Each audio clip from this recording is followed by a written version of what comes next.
إنجيل معلمنا مال لوقا البشير التلميذ البركة على جميعنا آمين. لما رجع الرسل حدثوا بما فعلوا فأخذوا معه ودخل على انفراد مدينة ثم بيت صيدا. فلما علمت الجموع اتبعوا فقبلوا ما خطبوا مع الملكوت لهم متجين إلى الشفاة شفاهم. وكان النهار قد بدأ يميل فطمن 12 وقال له أسر في الجموع يذهبوا إلى القرى المحيطة والحقول يجدوا ما يأكلونه. ها هنا في موضع قبل قال لهم أعطهم أنتم ليأكلوا. فقالوا ليس عندنا أكثر من 5 خبزات وسمكتين إلا نمضي نحن نشتري أطعمة لهذا الشعب جميعه. وكان نحو 5000 رجل. فقال لتلاميذه كل واحد موضع 50 فعلى كذا واتكوا أجمعين. وأخذ 5 خبزات وسمكتين ونادى إلى السماء وبارك وقسمه وأعطى التلاميذ لدعوا أمام الجموع. أكلوا جميعهم وشربوا ثم رفعوا ما فضل عنه 12 قفا مملوءا.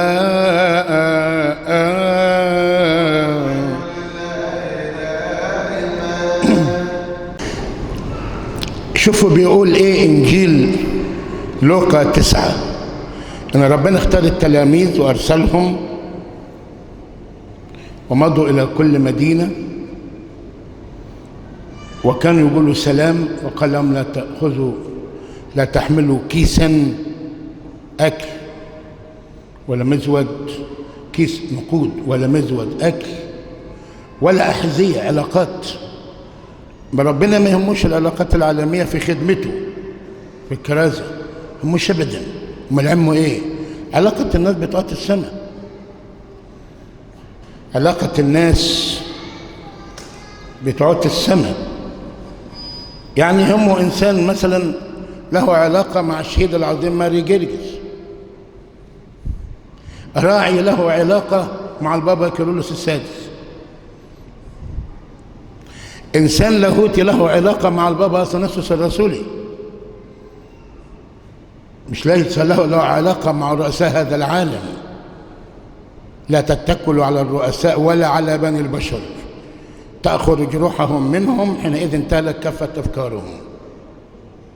فقال لهم هتطلعوا للكرازة بدون كيس للنقود ولا مزود للأكل ولا أحذية. ومعنى انه احذيه يطلعوا من غير احذيه مش معناه يطلعوا حافين، لا، علاقات. ما يهمنيش ابدا علاقتكم الارضيه ولا كيانكم الارضي ولا اموالكم، ولكن يهمني علاقتكم بالسماء. نقضي 100 سنه على هذه الارض اكثرها، وفي النهايه الحياه الابديه، الحياه التي لا تنتهي. فطلعوا التلاميذ، وخروج التلاميذ للكراسة اضطرب هيرودس رئيس الربع وقال هو يوحنا المعمدان مش قطعت راسه؟ امال مين ده؟ ده قالوا له واحد من الانبياء قام او ايليا او يوحنا قام تاني. ورجع التلاميذ لربنا يسوع المسيح، وهنا يقول رجع الرسل حدثوه بكل ما فعلوا. فأخذهم معه ورجل ودخل على انفراد مدينة تسمى بيت صيدا، خدهم للصلاة والجموع تبعوا ربنا يسوع المسيح. وهنا يقول ابتدأ النهار يميل. يعني ابتدأ النهار يميل؟ في بداية النهار كل الناس تشتغل، يميل النهار الناس تنام. يبتدي النهار الناس تشتغل، ينتهي النهار يقعد الواحد في مكانه يقول أشكرك يا رب توفقت جدا في امتحان هذا اليوم. أو إنسان تاجر في نهاية النهار يقول أشكرك يا رب كسبنا كتير النهارده. أو إنسان مزارع آخر النهار يقول أشكرك يا رب الزرعة كويسة. ففي نهاية النهار كل واحد فبدأ النهار يميل أو ينتهي. وفي نهاية النهار تقابل التلاميذ مع ربنا يسوع المسيح وقالوا له اصرف الجموع علشان يروحوا للقرى المحيطة والحقول ليستريحوا يجدوا ما يأكلونه. قال لهم أصرف الجموع دلوقتي؟ ده الشغل اللي انت اشتغلتوه هفرحكم دلوقتي. الشغل اللي انت اشتغلتوه هتفرحوا بيه دلوقتي. الشغل اللي كل عملتوه هفرحكم دلوقتي. اعطوهم انتوا ليأكلوا. قالوا ليس لدينا غير 5 خبزات وسمكتين. قال لهم مش مشكلة في ال5 خبزات والسمكتين، أنا عاوز أفرحكم مع نهاية اليوم، مع النهار الذي ابتدى يميل. اتكؤوهم فرقا فرقا 50 وأتكأوهم، وأخذ الخبز وشكر وبارك وقال وزعوا للجموع، وفعلوا هكذا وأعطوا للجموع. فيقول الكتاب المقدس يعبر عن فرحة التلاميذ بنهاية اليوم كفرحة الإنسان المجاهد بنهاية حياته. فأكلوا جميعا وشبعوا، أكلوا جميعا وشبعوا، ورفع ما فضل عنهم 12 قفة، علشان التلاميذ 12 واحد، ادى لكل واحد فيهم جفة ثمرة نهاية اليوم. ان الواحد يتولد، كل الناس بتتولد، لكن نهايته ايه؟ مهم قوي. ان النهار بيبتدي مع كل الناس، لكن نهايته ايه؟ يختلف من انسان لانسان. يبدأ النهار بامتحان في الثانوية العامة مثلا، وفي نهاية النهار هذا الولد أو البنت، الطالب أو الطالبة، حقق كلية الطب في امتحان الثانوية العامة. وفي إنسان آخر حقق كلية التجارة، وآخر لم يحقق النجاح. مش مهم في بداية اليوم، مهم في نهاية اليوم. عايزين نصحصح يا جماعة، عايزين نصحصح. كله بيتولد، حتى الحيوانات. وفي نهاية النهار ولد أثناسيوس الرسولي، وفي نهاية النهار كان أثناسيوس البطل. في بدء النهار ولد أثناسيوس الرسولي، وفي نهاية النهار كان أثناسيوس البطل. وقد يكون في هذا اليوم الذي ولد فيه أثناسيوس ولد حيوان من الحيوانات، حيوان آخر، وفي نهاية النهار أصبح حيوانا أيضا. هذه ولادة وهذه ولادة، هذه ولادة وهذه ولادة. ويهمنا جدا الولادة من بطن المعمودية، مش الولادة الأصلية، ولادة من بطن المعمودية، ونسميها الولادة الثانية. وقلت لبعض الناس لما تيجي تعمل هابي بيرث لابنك تعمل له في المعمودية، هابي بيرث بتاعت المعمودية. فمثلا النهارده اتعمد الطفل، وكان عيد أنبا إبراهام أسقف الفيوم والجيزة، مش كل الناس اتولدت. أنبا إبراهام أسقف الفيوم والجيزة. فتيجي تعمل الهابي بيرث بتاعه، تعمل الهابي بيرث بتاعه في نياحة الأنبا إبراهام، وتعيد الكنيسة دائما بنياحة القديسين مش بميلادهم، إلا ميلاد الست العذراء أم النور له وضعه، وميلاد يوحنا المعمدان له وضعه. مش كل الولادات، مش كل الولادات تيجي تعيد بالهابي بيرث، تهيد بالهابي بيرث بتاع اليوم اللي تخرجت من بطن المعمودية. ده مرة من المرات قلت الصعايدة بيكرهوا البنات ويحبوا الولاد، وفي يوم من الأيام اتولد ولد وزغرتوله، طلع يهوذا الخائن الذي كتب عنه خير لذلك الرجل لو لم يولد. واتولدت بنت وما زغرتلهاش، وطلعت الست العذراء أم النور، أم الخلاص. مش مهم في بداية اليوم، ولكن المهم لما يبدأ النهار يميل، لما يبدأ النهار يميل.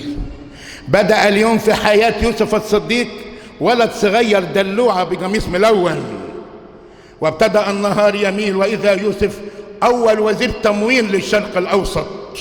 وكما قلت في مرة وأقولها مرة تانية، إن اقتصاد العالم في هذه الأيام يحتاج يوسف الصديق، الرجل المملوء من روح الله، الذي قال عنه فرعون الرجل الوثني، قال عنه أنها نجد إنسان مثل هذا الرجل مملوء من روح الله.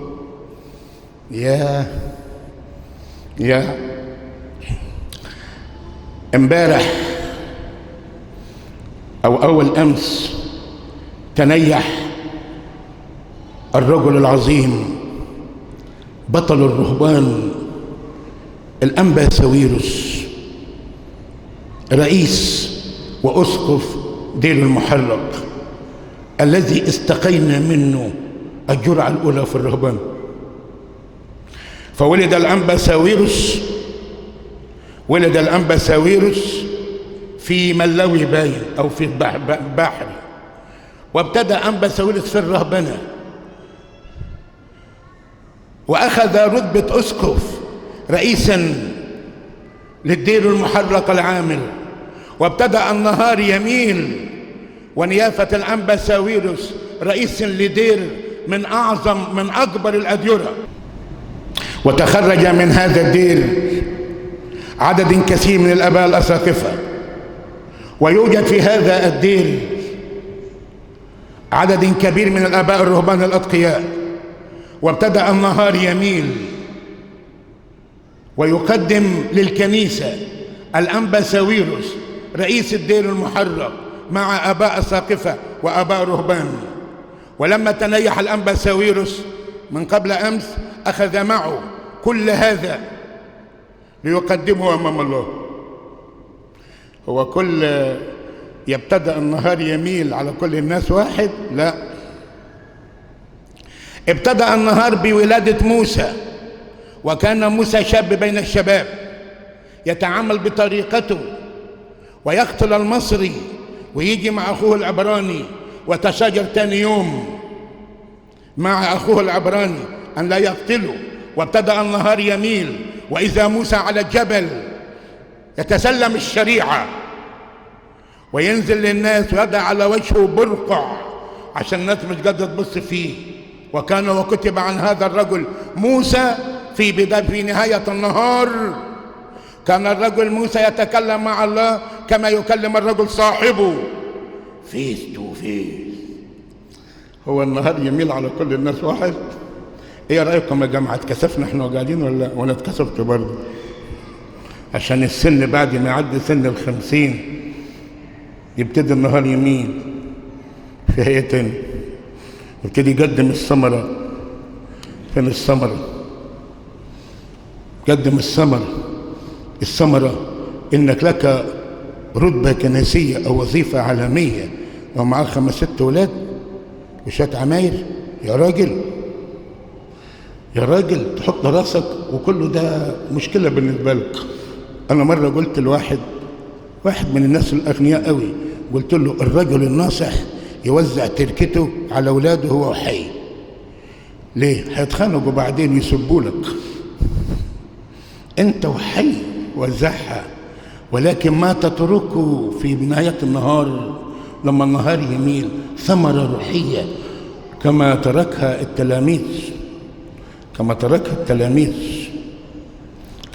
التلاميذ الثمرة ده هي.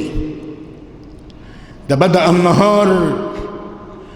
النهار بولادة البابا كورولوس الأول عمود الدين. وابتدأ النهار يميل وإذا بالبابا كورولوس الأول في مجمع أفسس يدافع عن العقيدة واللاهوت. وبدأ النهار بولادة أثناسيوس وابتدأ النهار يميل وإذا الشماس أثناسيوس في مجمع نقيا يدافع كشماس وسط الآباء البطاركة وسط الآباء المطارنة وبين الإمبراطور.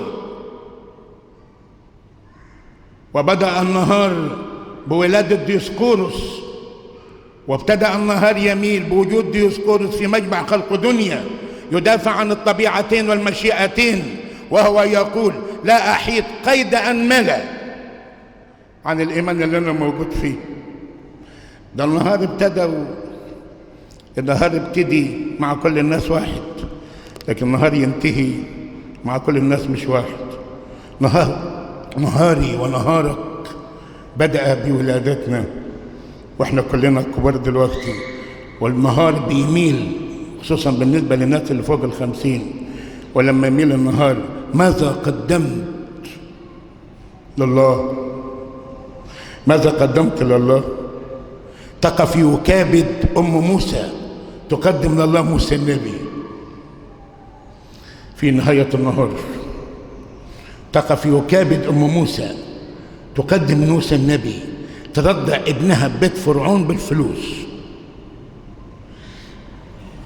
تقف أم ماري جرجس أمير الشهداء تقدم ماري جرجس. مرة قلت في السماء كده شوف واحدة تقول لها أنت اسمك إيه؟ تقول لك مين؟ أم ماري جرجس. طبعا قدمت ماري جرجس ويا أمي ويا أبي ماذا قدمت والنهار يميل. كنت شغال وزير، بعد ما تموت انتهى عمل الوزارة. ماذا قدمت لهذه الحياة؟ ماذا قدمت لهذه الحياة؟ افتكر واحد من الناس البسطة الطيبين قال لي معاي 4 ولاد، معاي 4 ولاد زي الدنيا كلها. قلت له شغالين ايه؟ قال لي 1 عربجي حنطور، 1 عربجي كرب، 1 سباك، 1 نجار. بصيت له من فوق لتحت كده، قلت له يعني حلوين في ايه يعني؟ يا لا دكتور ولا مهندس ولا بزنس مان. قلت له حلوين في ايه؟ قال لي يحبوا بعض قوي يا دكتور. قبل الرهبان يحبوا بعض قوي، الرغيف يجيبوا واحد يقسموا مع بعض. طبعا ادي الثمره اللي بتقدمها نهايه النهار. ولاد بيحبوا بعضهم البعض، ثمره تقدمها في نهايه النهار. ده ممكن تقدم ثمره لما النهار يميل. عشان كده احنا عندنا صلاه النوم وصلاه الغروب. صلاه الغروب النهار مال، صلاه الغروب النهار مال، وصلاه النوم يعني موت، ونبتدي اليوم من تاني يوم جديد في الحياة الأخرى. ممكن تقدم في نهاية اليوم قلب طاهر نقي محب للناس، وممكن تقدم في نهاية اليوم قلب خبيث مؤذي للناس. بترعب من الكلام ده.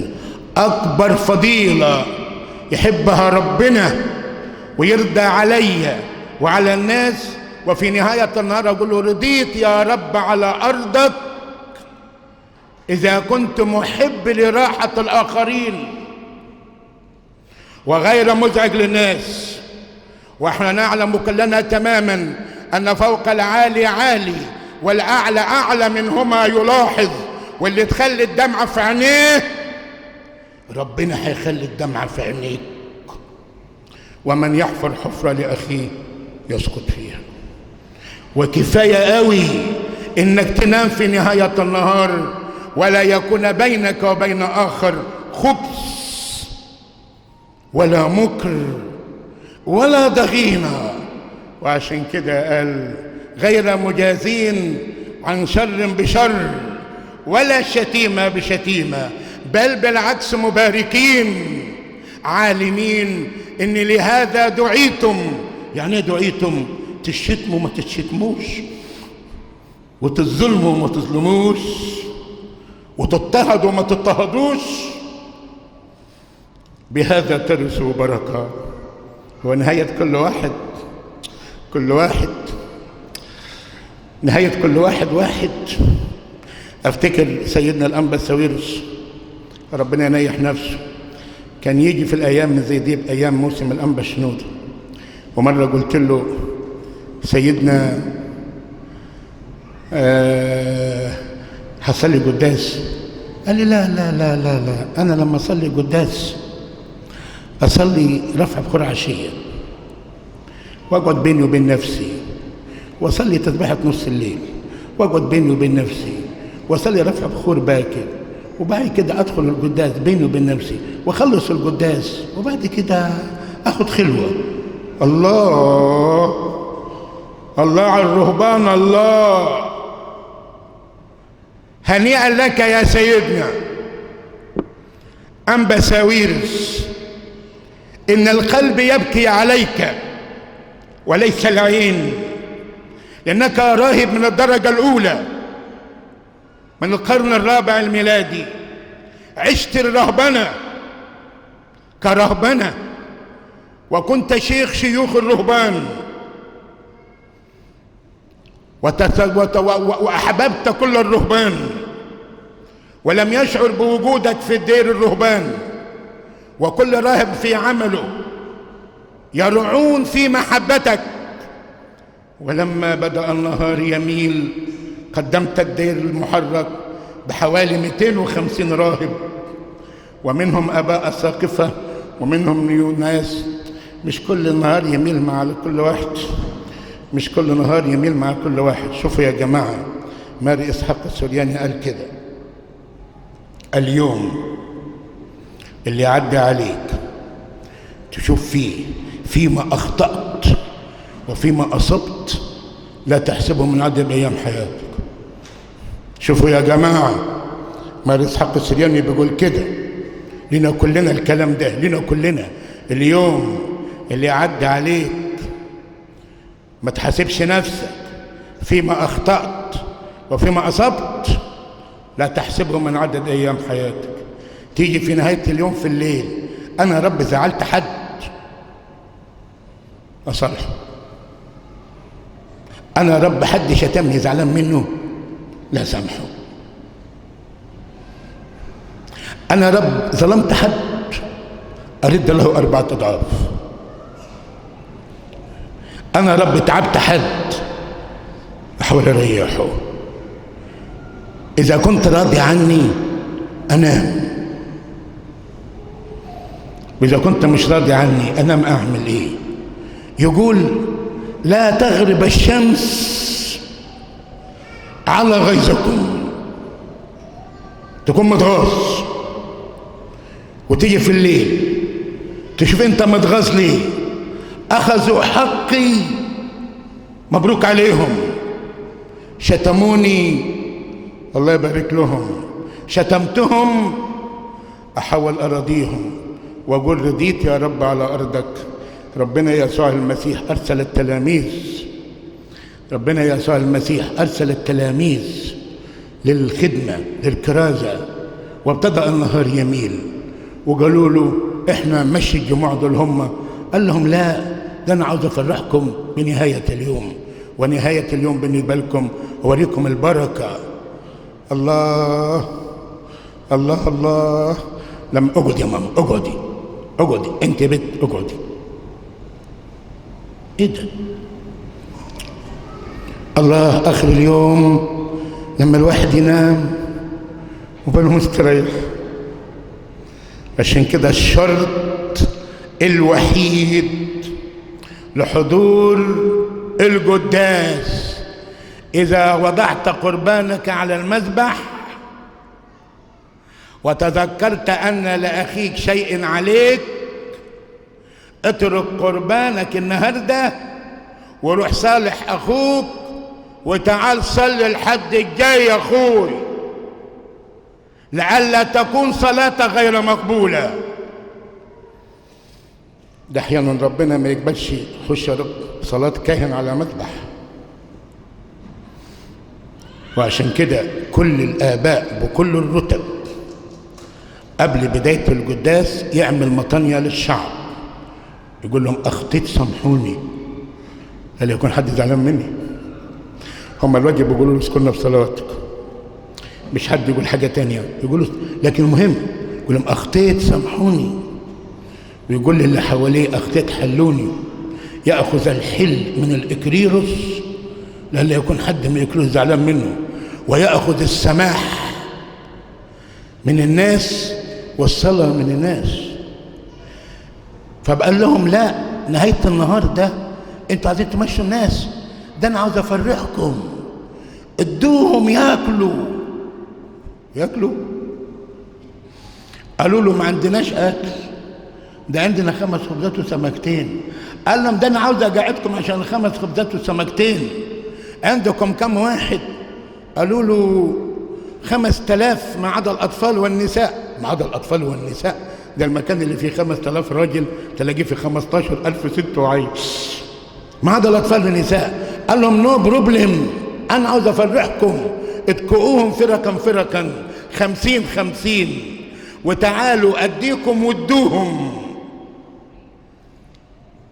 وما زلنا الى يومنا هذا ناخذ الكهنوت اللي اخذ من ربنا يسوع المسيح ونصلي على المذبح ونعطي للشعب الى يومنا هذا. وفرحوا التلاميذ وكلوا الناس، والفرحه كملت لما اعطى لكل واحد منهم. ربنا يدينا في كل يوم نبدا النهار وفي نهايه النهار يكون اليوم صافي ونقول النهار ابتدى يميل. ربنا يعطينا ان كل واحد في وظيفه او في رتبه يبتدي النهار يميل فياخد الثمر بتاع نهايه النهار، لكي نقدم امام الله كما يقول لا تقف امام الله بايد فارغه. لا تقف امام الله بايد فارغه. والهنا المجد دائما ابديا امين.